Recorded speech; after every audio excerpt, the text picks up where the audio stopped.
Jake Paul is now the biggest opponent in boxing. I don't care what anybody says. I just need you to ask yourself where you can make more money in boxing. Just ask yourself where you can make more money in boxing. I know I was saying this before.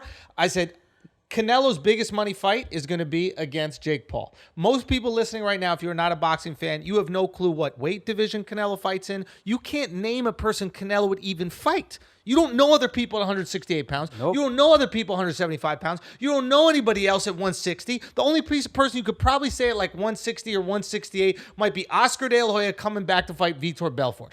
Boxing, in terms of casual fans being interested in actually knowing fighters, I hate to say this, it fucking pains me, but it's fucking dead. It's a shame to say, but the average casual, the guy who's coming up, the guy who saw on an undercard and was exciting, no longer exists. We're naming guys. I don't think most people can name a boxer under 30. Name a boxer under 30 that wasn't on the Jake Paul card. Logan Paul. Ryan Garcia. Tommy Fury. No, Ryan Garcia. Oh, yeah. Ryan Garcia. There you go. Yep. Ryan Garcia. Now, another guy who came up, YouTuber, or really, he wasn't a YouTuber, but he really laid into the YouTube. He started talking to the guys. Gervonta under 30? Gervonta is under 30. But and great call, but Gervonta's too small to fight a Canelo. Yeah. Right? So Canelo's biggest payday, before this fight, I was like, there's no way. There's no way. Why would Conor McGregor fight a Jake Paul? Why would you even do that? Why would a Canelo fight a Jake Paul? Why would you even do that? Well, now you do it to make money, and now it doesn't seem that crazy. Matter of fact, I know you're saying, crazy. No, it's not crazy. It is. You can't name another person in Canelo's division. We just recorded this before you fucked up the video. You sat there stuttering for 2 minutes. I did because I needed time to Google.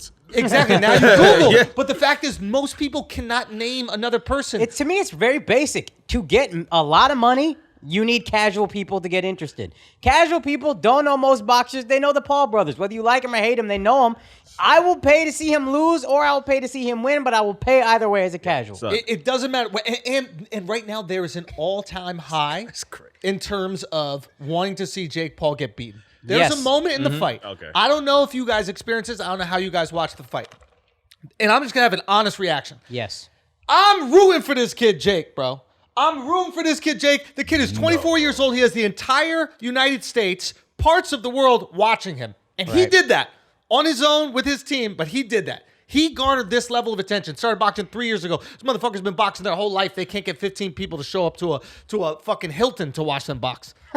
Right? They can't get a local card. They can't get their family to come see them. Yeah. They can't get 15 cousins to show up to see him. Right? There are comics right now probably hating on Jake Paul. You can't get 30 people in Houston to a show. But Saturday night's busy. You know what I mean? Like if you're in Houston, like there's clubs. Latinos got shit to do. He did on a Sunday. You know what I'm saying? He did that show on the Lord's Day. Damn. Okay? In a fucking arena. So let's put some shit in perspective. The guy knows how to get eyeballs, knows how to get people to watch. Give him that. Yep. Regardless if you like him or hate him. Right now, there's an all-time high for wanting to see him get beat. I don't know if you guys are watching, but when you watch, if you did, and everybody at home, think about this as well. When Tyron Woodley lands the right hand that rocks Jake. Yeah.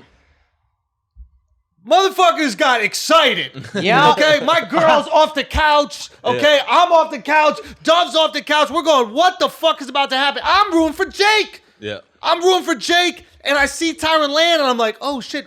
This would be really interesting if the kid who talks all the shit ends up getting clipped in his hometown, gets put down. When Tyron didn't take advantage of the fact that he had him stunned, and then later gets stunned in the round, and then the next round comes out, barely even throws any punches.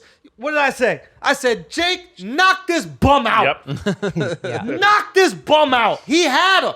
And he was afraid. He was afraid to try to finish that fight. And you got to give Jake credit for trying to finish it. Conor, I'm sorry. The biggest money fight Conor has, if Khabib's not coming out, Jake. And I don't even think that Conor beats Jake.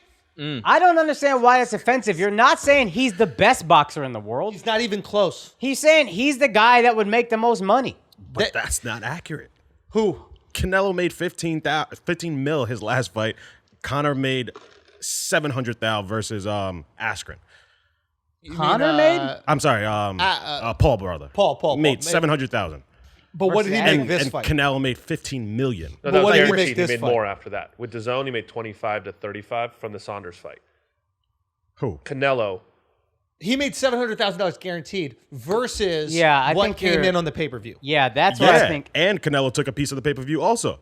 Sure. Well, Canelo has a guaranteed deal with DAZN, right? Where they paid him up front. I think they renegotiated that contract, but it was like, you're guaranteed $300 million. So I think that what he makes in those pay-per-views gets chipped away from that amount of money. Okay. And he's not saying Jake Paul will make more than Canelo. He's saying whoever Canelo fights, whoever he fought to make $15 million, if he fights Jake Paul, he probably gonna make more than $15 million. Way more. We'll buy. 50 million, 75 million. It's like right now people want to see him get knocked out. And I'll be honest with you, Canelo fucks him up. Canelo fucks him up easy. It's different. It's different. But what Jake Paul and his team have exposed, and this is the brilliance of him and his team, is we overrated MMA boxing. Yeah. If they knew this, we thought, okay, these guys are savages. They fuck anybody up in a street fight. They will destroy people. But the skill set that is striking in MMA does not translate to pure striking in boxing. That's true. And I've been thinking about why. And I think the reason is, one, your balance is completely different. But I think a big component about it is, in MMA, there is no take a punch to land a punch. In boxing, you've got these gloves on. You could probably take a shot if it means you're going to land a big one. You probably walk into a couple jabs. In MMA, if someone lands flush, you're going down. So you train yourself when you're doing striking. You train yourself to get hit and then not get any contact. Land one punch, grab them up, throw them to the ground. In boxing, that's not the case. In boxing, I'm trying to set you up. Maybe I throw a couple light ones, hit you hard, light back to the body. There were times where I saw Jake Paul throwing like 3-4 punch combinations. Tyron was one punch at a time the whole time, because in an MMA fight, that's all he needs. He needs one punch to sit your ass down. In his career, he won 5 UFC championships off of one punch. And to be fair to Tyron, if there wasn't ropes, he might have got Jake Paul with that one punch. Yeah, and some people might have given him what's called a standing 8 count, like when it looks like you're dropped, but the ropes save you. And then some people might have given that point, but he got washed the whole fight. I mean, it was ridiculous when he held his hands up. And also, how different are the point structures?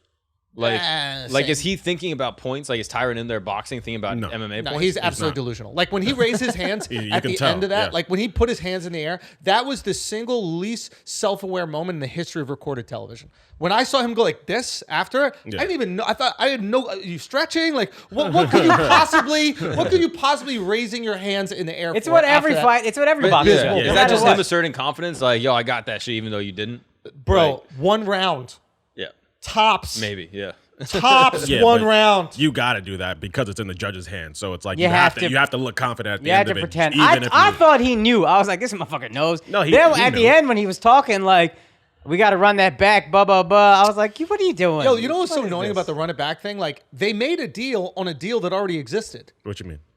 If you get the tattoo, we'll have a rematch. No. The deal was if you lose, you get the tattoo. If you lose, you get the tattoo. Well, Jake got spun. He got spun. Jake got spin cycle. Because he knew that Tyron was never going to get the tattoo. Yeah. So then he's like, oh, here's an option where you're really going to get it. Yeah. But fuck that. And I don't even care if he doesn't get the tattoo. I don't need to see that fight again. You had the opportunity. I think Logan said it best. It was like, yo, you had the shot. Yeah. You had the shot to come in here and risk it. You didn't risk it. This would happen also in the MMA career. It seems like I'm upset at Tyron. I am a little. I am a little. It might seem this way. It's because I am. It is. If you felt it, you're right. I mean, like, listen, this kid played you. They knew it. They fucking knew it. And I think it's one of those things where it's like, we kind of got to look at UFC, or not UFC, but MMA hands and MMA punching power is different than boxing punching power. Very different. Is it like tennis and like racquetball or some shit like that, where it's like, yeah, on the surface they seem very similar, but they're really not? It's probably more like football and rugby. Okay. Now, is it a testament to the athletes, or is it a testament to how the training is done? Just training. I think it's just the way the fight works. Yeah. I think it's just training. I mean, there's an argument to be made. You might get better athletes in MMA now. Right. But it's just the training. And I really think it comes down to, I can't get caught. Yeah. I cannot get caught. Counterpunching in boxing is pretty effective. In MMA, it's so risky. It's super risky. There are people who do it. I mean, like Tyron made his bones counterpunching. Yeah. Like he would slip a jab and then he'd come over with that like big right hand and just drop people, right? But like MMA, you can connect big, grab somebody, get them to the ground while they're stunned, keep punching. Boxing is create some distance. And Tyron didn't know what to do. He had him hurt. Yep. Keep swinging. You see a second where he lands that big punch and then he legit, kinda his arms stands go there. flat and he steps back. Now, do you think these MMA guys are underestimating what boxing requires, or you think they just don't have enough time to train to get to that level? I think that they are underestimating how effective a reach advantage and a weight advantage can be in a sport that they're not comfortable doing. You can mitigate reach and somewhat weight with really good wrestling. Yeah, if you get them in the clinch, like That's it. Yeah. I'm in the clinch. I'm inside. Yeah. To be able to be like a really good inside boxer takes fucking decades. Yeah. So now you're just hoping you land hard. Also, you're getting tired because you're not used to throwing this many punches. Yeah. So now you're exhausted. Now you're going to knock a guy out with limited power in the 8th round? Not happening. I think the difference, and you spoke to it earlier, is that they've been training so many years in MMA. They're not used to having to throw so many punches because he didn't use a jab. He didn't really counter as much. There was no combination. Dude, his whole crouch looked off. Like, So- that was an MMA low ass. It was just, so it's like the way he's fighting, he wasn't going about that to win on points. He was going about that, hey, I just got to get the knockout. He's gotta get the and that's knockout. it. I'll be honest, And- once he hurt... Go, finish. No, I'm just saying that's the reason why these MMA guys who are trying to go into boxing, because once you get tagged or once you get a little tired, then you revert back to all those years of training. Yep. So even though you might have been training the last 3 months boxing, it's like you revert back in that ring to the MMA style. and Anytime that's you're why, in trouble, you go back to what Yeah. you're used to. And that's why you saw he wasn't throwing. He wasn't throwing, and it's like he was in there trying to survive. And I'll be honest with you, and this was my concern. When he hurt Jake, and he didn't drop him, but he dropped him into the ropes, that was enough for him. yeah. It looked in his eye. I looked at him, and I looked at his posture. I looked at the way he fought, and I was like, oh, he thinks he did enough. He got some moral victory. He caught him. He clipped him. It was a knockdown. Like, it was enough for the bravado, but it wasn't enough to win the fight. And he didn't press the fucking action.